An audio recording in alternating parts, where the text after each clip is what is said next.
There's actually both. So we do have some applications where Zigbee is being used as the backhaul, as we call it, back to the utility. Okay. But the majority of uses are going to be using it from the meter into the home.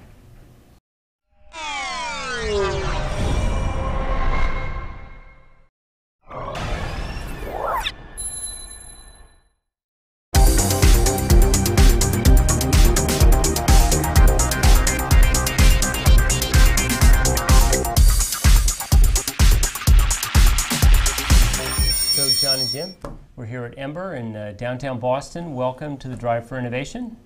Thank you. You guys have been alive now for 10 years, and you're celebrating product shipment milestones, not corporate chronological milestones. So you said you did your first 10 million units? Yeah. In 9 years.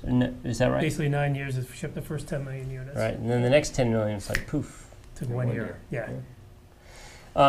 So what's going on in the world of Zigbee?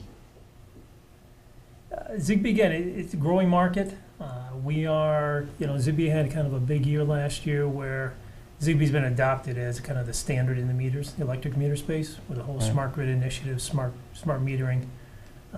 Really put Zigbee on the map. It's always had kind of great technology.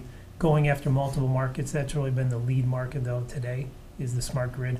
And now peripherals into the home are kind of that second piece of the market between in-home devices, gas meters, SMA space. So really more of owning the home is really where Zigbee is getting traction today. So let me dive into that a little bit.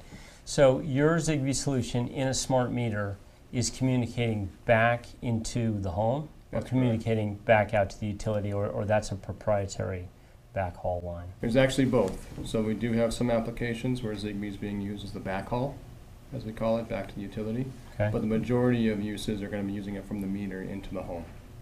So it'll be talking from the meter into the home area network, or the HON. Okay, and so Zigbee has become the true standard for this kind of communication, or the de facto standard? I think it's trending towards being the de facto standard.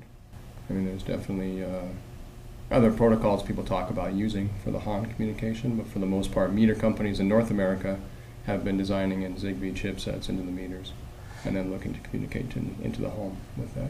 And so they're embracing it because part of the solution has a very strong power management value proposition, correct? Or, well, I mean, obviously you have the range; it has the right range, but in terms, it's very power miserly, yes.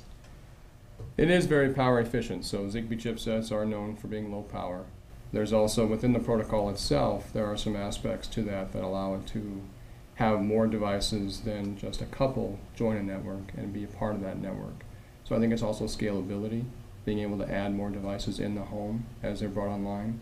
I think also within the meter itself, there's security concerns, and so within our chipsets, we're able to support those security with some security accelerators and items that go into the chip and the software, as well as in the hardware. So I think that there's, within Zigbee, you are focused on low power for the end devices, the stuff in the home.